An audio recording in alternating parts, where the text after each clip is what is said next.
Good morning student, एक बार फिर से स्वागत है आपका अपने YouTube channel maths by Amardeep sir में। आज के इस वीडियो में हम लोग क्लास 12 के फिजिक्स का जो गॉस का परिमेय था उसके अनुप्रयोग के बारे में पढ़ेंगे। कल के क्लास में हम लोगों ने पढ़ा था कि गॉस अनंत लंबाई के तार के कारण वैद्युत क्षेत्र की तीव्रता तथा किसी चादर के कारण वैद्युत क्षेत्र की तीव्रता ज्ञात करना हम लोग कल सीखे थे। आज की इस वीडियो में हम लोग खोखले गोले या गोलीय कोष के कारण वैद्युत क्षेत्र की तीव्रता ज्ञात करना सीखेंगे। तो चलिए वीडियो को स्टार्ट करते हैं और अगर चैनल पर नया है तो चैनल को सब्सक्राइब कर लीजिए और वीडियो को ज़्यादा से ज़्यादा लोगों के पास शेयर कीजिए।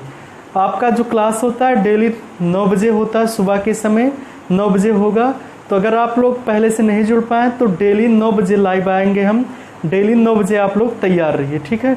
चलिए क्लास को स्टार्ट करते हैं और देखते हैं हम लोग गोलीय कोष का मतलब होता क्या, ठीक है। गोलीय कोष का मतलब जैसे आप लोगों ने फुटबॉल देखा होगा, फुटबॉल क्या होता है, बीच में खाली होता है और ऊपर क्या होता है कि कवर लगा हुआ होता है।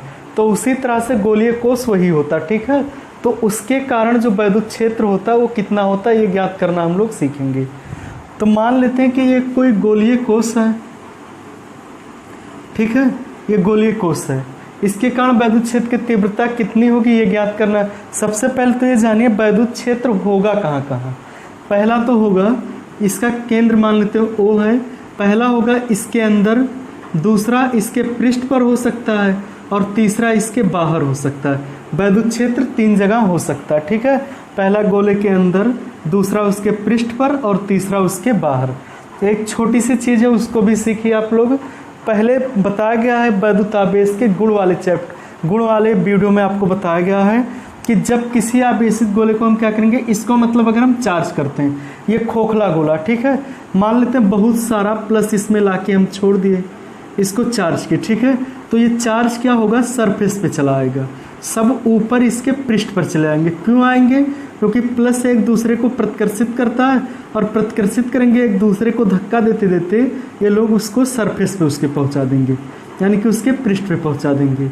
तो अब जितना जो भी चार्ज होगा हमारा वो क्या होगा, इस कोष के पृष्ठ पर हो जाएगा, ठीक है। पूरा का पूरा चार्ज जो होगा हमारा इसके पृष्ठ पर ही होगा, केवल गोले के अंदर कोई भी चार्ज नहीं होगा, ना ही इसके कोई बाहर चार्ज होगा, इसके पृष्ठ पर ही केवल आवेश हमें मिलेगा। अब पहला मान लेते हैं गोले के अंदर हमें वैद्युत क्षेत्र ज्ञात करना है बिंदु A पर। तो एक गॉसियन पृष्ठ का हम कल्पना करेंगे, एक गॉसियन पृष्ठ की कल्पना करेंगे। पहला मान लीजिए A इक्वल टू अंदर या गोले के अंदर, गोले के अंदर वैद्युत क्षेत्र की तीव्रता, ठीक है। तो देखिए यहाँ से होता है, आप लोगों को पता है, phi equal to close integrate EdA equal to Q net by epsilon 0। ये क्या था, गॉस का परिमेय था, phi equal to Q net by epsilon 0। और पहले से हम लोग पढ़ चुके थे क्लोज इंटीग्रेट DEdA, इतना हम लोग पहले से पढ़ चुके थे। तो यहाँ से आप इसे मिटा सकते हैं, EdA equal to Q net by epsilon 0 कह सकते हैं, ठीक है। मान लेते हैं ये दूरी क्या है, यक्स है, यक्स से मान लेते हैं ये दूरी। तो ये E को अगर हम बाहर लाते हैं, E को बाहर, close integrate DA equal to इसके अंदर कुल नेट, मतलब कि क्यू नेट का मतलब कुल चार्ज कितना होगा, तो कुल चार्ज कितना, 0/ε0 या E, और क्लोज इंटीग्रेट DA का अगर करते हैं हम तो इसका वक्र पृष्ठ होगा, ठीक है, क्योंकि खोखला गोला जो होगा, गेंद होगा, उसका क्या होता है, वक्र पृष्ठ होता है, और गोले का वक्र पृष्ठ होता है 4πr² इक्वल टू ये 0 हो जाएगा, या E इक्वल टू 0/4πr² या E इक्वल टू 0 होगा। तो गोलीय कोष के अंदर जो वैद्युत क्षेत्र हमें प्राप्त होगा वो कितना मिलेगा, 0 मिलेगा, ठीक है। गोलीय कोष के अंदर जो वैद्युत क्षेत्र होगा वो 0 होगा। चलिए दूसरा देखते हैं, गोले के पृष्ठ पर, B वाला देखते हैं, इसके पृष्ठ पर, गोले के पृष्ठ पर वैद्युत क्षेत्र, गोले के पृष्ठ पर वैद्युत क्षेत्र। मान लेते हैं गोले की त्रिज्या क्या थी, स्मॉल r थी, ठीक है, इसकी त्रिज्या क्या थी, स्मॉल r थी। तो आपको पता है close integrate EdA equal to होता है क्यू नेट बाई एप्सिलॉन 0।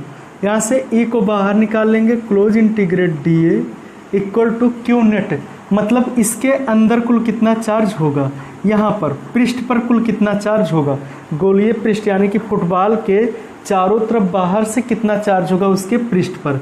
तो देखिए आपको पता है 1 मीटर स्क्वायर पे जो चार्ज होता है हमारा कितना होता है, सिग्मा होता है।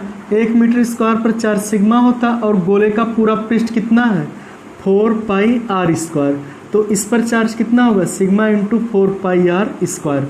इतना शायद आप लोग समझ रहे होंगे। अरे देखिए 1 मीटर स्क्वायर में अगर इतना चार्ज तो 2 मीटर स्क्वायर में 2 सिग्मा हो जाएगा, इसी तरह से 4 पाई आर स्क्वायर में sigma into 4 pi are square charge हो जाएगा।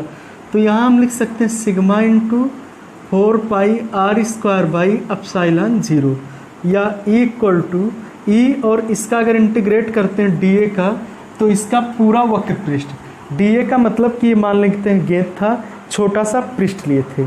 अब पूरे का अगर पता करना है तो पूरे पृष्ठ को लिखना पड़ेगा, और पूरा वक्र पृष्ठ कितना होता है खोखले गोले का 4 pi are square equal to sigma into 4 pi are square by epsilon 0, ये इससे कैंसिल हो जाएगा, equal to sigma by epsilon 0।